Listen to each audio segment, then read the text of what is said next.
கடற்கரையுடைய கரையில ஒரு முனிவர் அல்லது ஒரு துறவி எப்படின்னாலும் வச்சுக்கோங்களேன், அவர் உட்காந்து தவம் பண்ணிட்டு இருந்தார். அதாவது தவம்னா எப்படின்னா, அவர் தன்னைய முழுசா முனிவரா ஆக்கிக்கிறதுக்கான முயற்சியில இருந்தார்.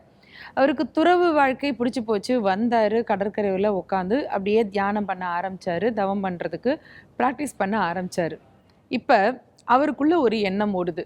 என்னன்னா, இந்த உலகத்தை யார் படைச்சிருப்பாங்க? கடவுள் படைச்சதா சொல்றாங்க இல்லையா? இந்த கடவுள் எப்படி இந்த உலகத்தை படைச்சிருப்பாரு? இந்த உலகம் எப்படி இயங்குது?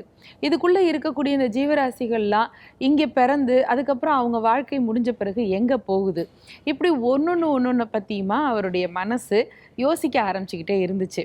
குறிப்பா சொன்னா, கடவுள்ங்கிறது எங்க இருக்கிறாரு, அவர் எப்படி இருப்பாரு, இதை பத்தின ஒரு தீவிர ஆராய்ச்சி தான் அவருடைய மனசுல ஓடிக்கிட்டே இருந்தது.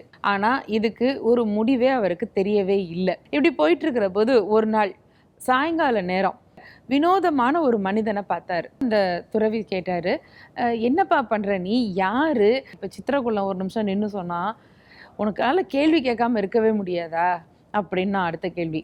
ஏன், என்ன நான் தப்பு பண்ணேன், கேள்வி தானே கேட்டேன் அப்படின்னாரு அவரு. இங்க பாரு, கேள்வி கேட்க வேண்டியதுதான், ஆனா அதுக்கும் ஒரு அளவு இருக்கு.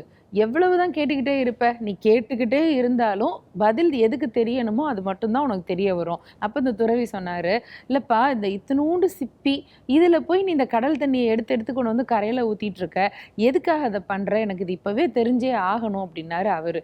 அதுக்கு அவன் சொன்னான், இந்த இவ்வளோ பெரிய கடல் அந்த பக்கமே இருக்கு, அதை கொஞ்சம் அப்படியே எடுத்து இந்த பக்கம் ஊத்தினா அங்க தண்ணி கொஞ்சம் அளவு குறையும். எங்க ஆளுகள்லாம் உள்ள இருக்காங்க, அவங்களுக்குலாம் கொஞ்சம் மூச்சு திணறலா இருக்கு.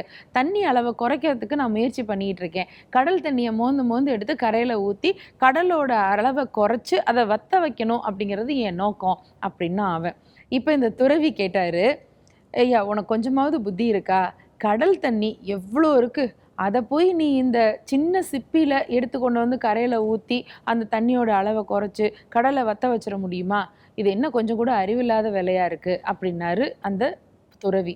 இப்போ அந்த சித்திரக்குள்ளன் சிரிச்சுட்டே சொன்னா, இந்த கடல் மாதிரி பல கடல்களை படைச்சு, அந்த பூமி மாதிரி பல கோள்களை படைச்சு, இந்த கோள்கள் மாதிரி பல பிரபஞ்ச கூட்டத்தையே படைச்ச கடவுளை உன்னோட சிப்பி மாதிரியான அறிவால் நீ அடைஞ்சிட முடியும்னு நினைக்கிறியா? நீ அதை அடைஞ்சிட முடியும்னு நினச்சின்னா என்னாலேயும் இந்த சிப்பியால் கடல் தண்ணியை இறைச்சி கடலை வத்த வைக்க முடியும். என்னால் அந்த கடல் தண்ணியை வத்த வைக்க முடியாதுன்னு நீ நினச்சின்னா உன்னாலையும் உன் அறிவு கொண்டு கடவுளை ஆராய்ச்சி பண்ணி ஒரு முடிவுக்கு வரவே முடியாது அப்படின்னு சொல்லி முடித்தான். துறவிக்கு இப்போ மண்டையில் கொட்டின மாதிரி இருந்தது.